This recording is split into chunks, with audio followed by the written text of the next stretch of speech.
சேர்ந்து செதுக்குன ஈர நலம் இது பாறையா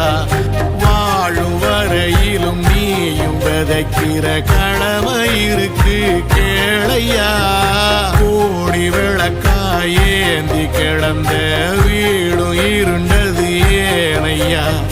மாட விளக்கா நீயும் வரத்தான் வீடும் ஏங்கி நிக்குதையா